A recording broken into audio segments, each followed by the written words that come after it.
digital footprint and what it means. Like a digital footprint is something that, like, if somebody was to search up your name, what would they find? And stuff like that. Like, if I was to search up one of my other friends named Clifton, if you were to search up Clifton, his last name, you would see that he was arrested once, and he was a dealer, and I was also a dealer at the same time as him, but he got in trouble because he had guns. And being a dealer in and having a gun at the same time is not a good mix. It doesn't matter what you're doing. If a gun is involved, something is not right in that situation. You know what I mean? Uh, like a police officer, for example, like they always have guns, and what do? They go into dangerous situations. So I'm very much against guns, but he asked me if I wanted one, and I was just like, no, I don't need one. All I do is deal with friends. And so I never feel unsafe or anything like that. Or do I need a? I was so lucky that I had that type of mindset towards it, because there's other kids out there that are like, yeah, I'll get a gun. If I can afford it, I'm going to buy it. It doesn't matter if it's legal or illegal. And we're just working off of instincts. You know what I mean? So I just instinctively knew that I did not want a gun. So your digital footprint has much to do with that. Like, if you were to search up your name, what would you find? And a lot of people don't care because they have a squeaky clean record.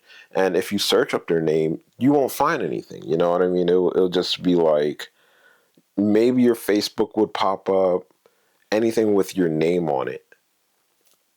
A lot of people disagree with the way I treat my social media, for example. Like this one guy, this is why I'm making this video about this one guy that said digital footprint. And it really pissed me off because I was like, what I do on TikTok, for example, is I follow girls mostly. I follow one guy and he does fishes. He works with fishes, and I think his videos are pretty interesting. But everybody else is just girls, and it's girls doing their thing, and they're either promiscuous girls or they're really intelligent girls that are talking about what they want. But I base my following on girls that I think are attractive, and there's not that many out there. There's only like 700 of them. But I follow girls, and this guy was like digital footprint. What I did was I opened up my followers list. So you can either have it on private or you can have it on public. And I decided to make everything public because I was like, what? This is what I start working towards. And it's probably because of my schizophrenia, but mostly it's just because that's how I am. I want to be an open person. I don't want to have anything hidden, because when you do things out in the open, it's much better for you than doing things in the dark. Do things in the light. So everything that you're doing should be okay. Like, you shouldn't be hiding anything. And a lot of these people, they do hide a lot of their stuff. Like, and the only time a person is hiding something is because they're doing something bad. And we need to start holding people accountable for that, because we allow a lot of people to hide things in society. And, society feels a little safer, I guess you can say, if things are hidden, but is it really safer? Like, for example, Area 51. Like, we're always like, can you be transparent with us? We're always asking the government to be transparent with us. We're always asking our sisters and our siblings to be transparent with us. But once we have that transparency, we take advantage of it. We're like, oh, okay, since you told me the truth, I don't trust you anymore. or since you told me the truth, I'm going to take away your car because I can't trust you. So we use it as a weapon. That's why people hide a lot of things. So we need to start finding a way to allow people to be more open, and that's what social media is. And but we still hide what we do online because we're scared that if other people were to watch what we're doing, they would use it against us. And that's what we're scared of doing. That's why we hide a bunch of stuff. So I'm slowly moving towards that. I don't want to hide things from anybody. I want everything to be very open. My thought process has to be very open because I look at it like this. So you have a type of girl that you like, and you're in high school or in middle school, and nobody knows who you are, and nobody knows what you like. So it's kind of like, okay, say you only like black girls, for example. You're a black male and you only like black girls. And there's a white girl that comes up to you and says, will you go out with me? And you say yes, because you're just a nice person. You know what I mean?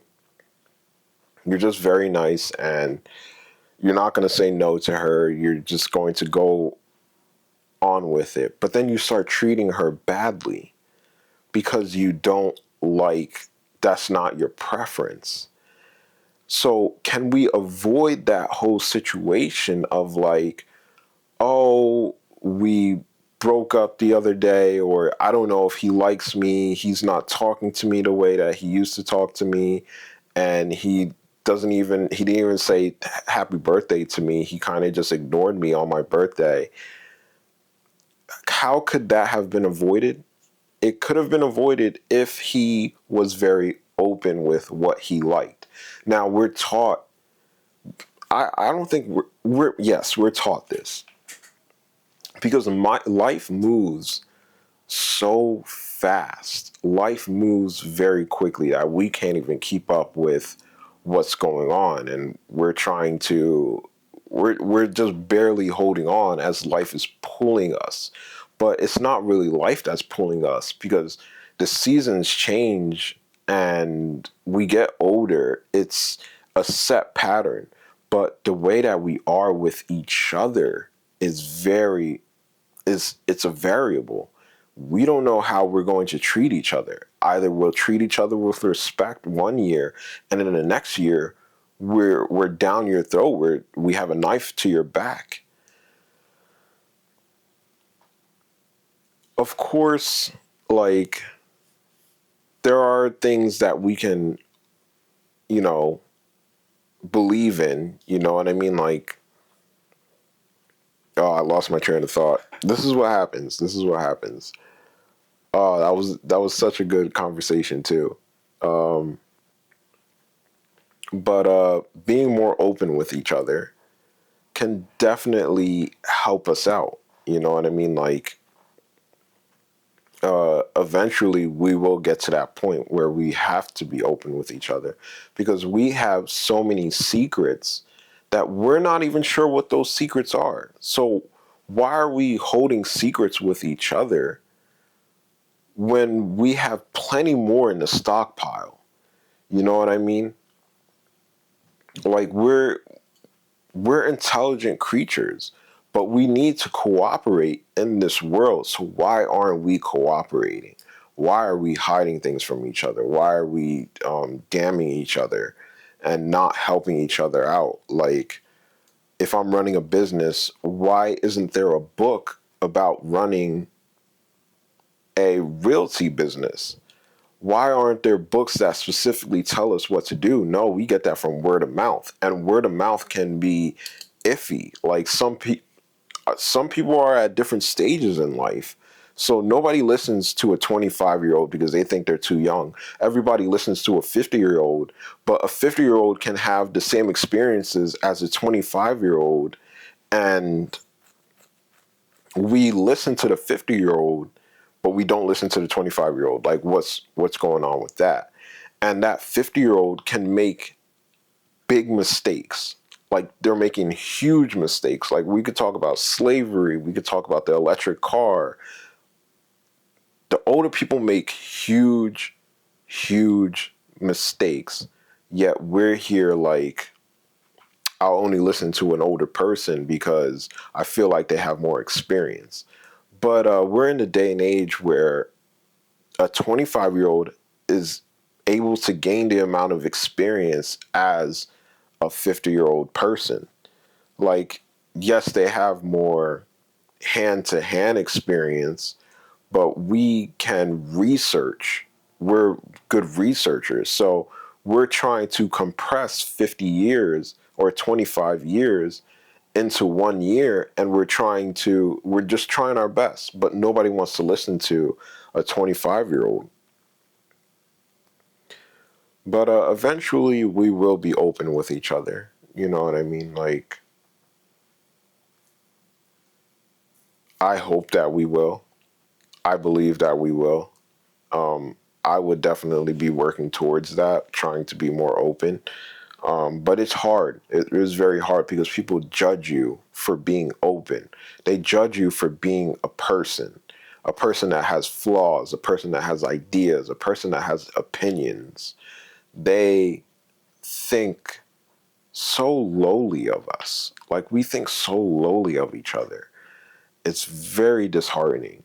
Everybody has flaws. Everybody has opinions. Like they just want to live just like the rest of us. But what happens is that you have to be open-minded as well. You can't be closed-minded. You can't be like, I'm going to go into this argument and only take away and beat this person down while I only listen to myself. Like that's what we get a lot from people. So there is a give and take here. You have to be very open-minded in order to live in this world. You have to not be scared of your footprints. You know, people are terrified of their footprints. They're walking and then they look back and they see footprints and they're like, oh my gosh, like what is that? And they start hiding from themselves. You're hiding. That's basically it. You're just hiding from yourself. That's all it is. Not being open. And I was in that position where it was like I was a dealer and I couldn't tell my psychiatrist, I couldn't tell the people that were trying to help me what I did because I was so scared of the consequences. You know what I mean? So they just had to start guessing. They're like, do you smoke weed? And I'm like, no, absolutely not. I don't smoke weed. And then they're like, you can tell us the truth. And I'm like, yeah, no, I don't smoke weed, knowing that I smoke an eighth a week at the very least. And they're just trying to help. But I can't be open with those people because once again, they'll use it as a punishment for you. Like we can't be open with police around. It's very, very delicate thing to talk about.